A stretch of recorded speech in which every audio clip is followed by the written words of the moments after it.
Bonjour. Ce mois-ci, deux sujets. Le premier, c'est la réorganisation des transports qui a créé des perturbations dans nombre de villes, y compris à Saint-Arnaud-en-Yvelines. Vous avez été nombreux à nous remonter les difficultés rencontrées et je vous en remercie parce que ça a permis à nos élus de réagir rapidement et avec efficacité.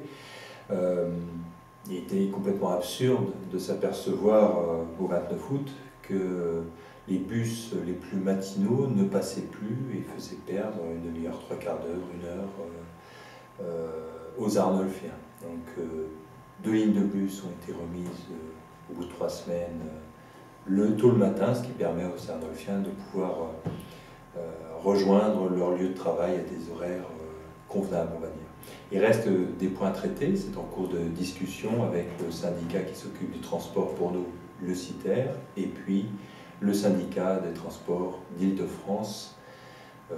Les points, c'est les arrêts qui ont été supprimés à la Croix-Verte, par exemple, et puis différentes synchronisations avec les gares. L'autre sujet, c'est un sujet qui est parti de nos discussions sur le plan de circulation. Les élus sont en train de travailler à ce sujet pour définir notre plan de circulation avec toutes les remarques et suggestions que nous avons reçues de la part de tous les Arnolfiens.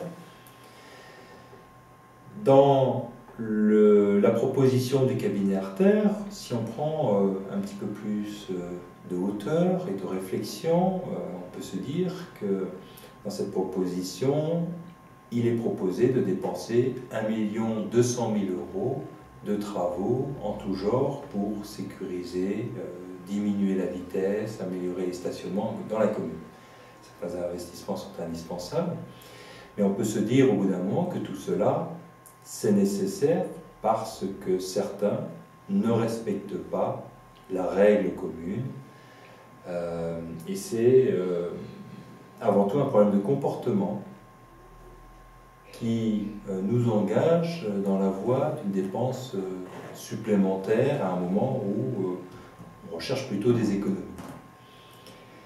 Et cette réflexion sur les problèmes de comportement, si on y regarde de plus près, ce n'est pas simplement la question du stationnement et de la vitesse dans la commune. Vous êtes plusieurs aussi à remonter le fait que de plus en plus, certains se permettent de jeter des déchets, de laisser des déchets en tout genre, mégots, papier, bouteilles, emballages dans les rues, sans prendre la peine de faire 2-3 mètres pour le mettre dans une poubelle. C'est aussi la question de l'hygiène et des déjections canines. C'est un problème qui remonte régulièrement et là aussi on est sur un problème de comportement. Donc la grande question c'est est-ce qu'il faut dépenser des sommes très importantes, plusieurs centaines de milliers d'euros, à essayer de compenser les comportements des uns, ou est-ce qu'il faut se lancer dans d'autres actions, ou en tout cas en complément, se lancer dans d'autres actions qui sont des actions de communication et pourquoi pas aussi de verbalisation. Parmi les demandes que je reçois régulièrement, il y a celle d'avoir un policier municipal supplémentaire. Un policier municipal supplémentaire alors qu'à Saint-Arnaud-en-Yvelines, notre taux de policiers par habitant est supérieur à celui de Rambouillet. On nous demande également d'améliorer le ramassage des déchets.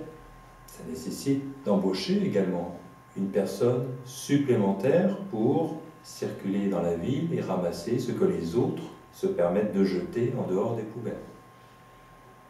Et puis, je reviens quand même sur l'aspect espace vert. Là aussi, faut-il embaucher une personne supplémentaire pour désherber dans toute la ville. On a effectivement une difficulté par rapport aux zérophytos, ça ne nous a pas échappé, nous avons beaucoup de remontées sur ce sujet.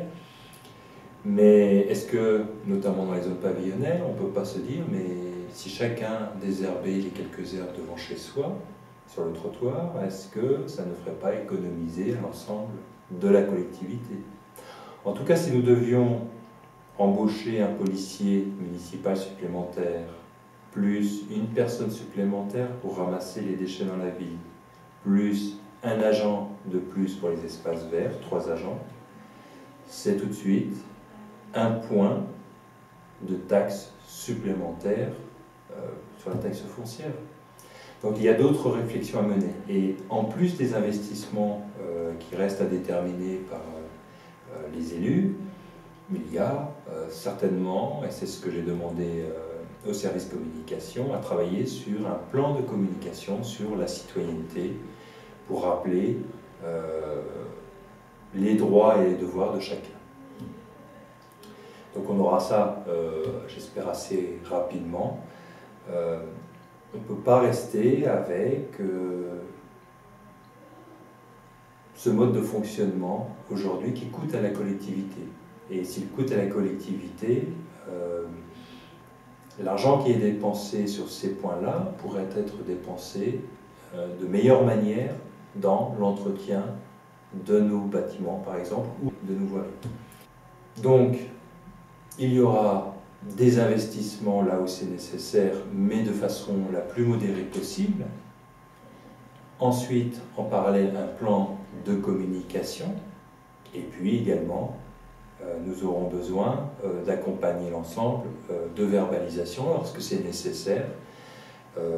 Si on prend l'exemple de la vitesse, un radar sous forme de jumelle aujourd'hui coûte 3 800 € pour les premiers modèles, donc on peut parfaitement équiper notre police municipale. Donc il faut travailler sur ces 3 aspects et c'est ce que je vous propose de faire dans les mois qui viennent. En tout cas, c'est ce que je proposerai aux élus de notre conseil municipal. Je vous souhaite un bon mois d'octobre et puis à bientôt. Au revoir.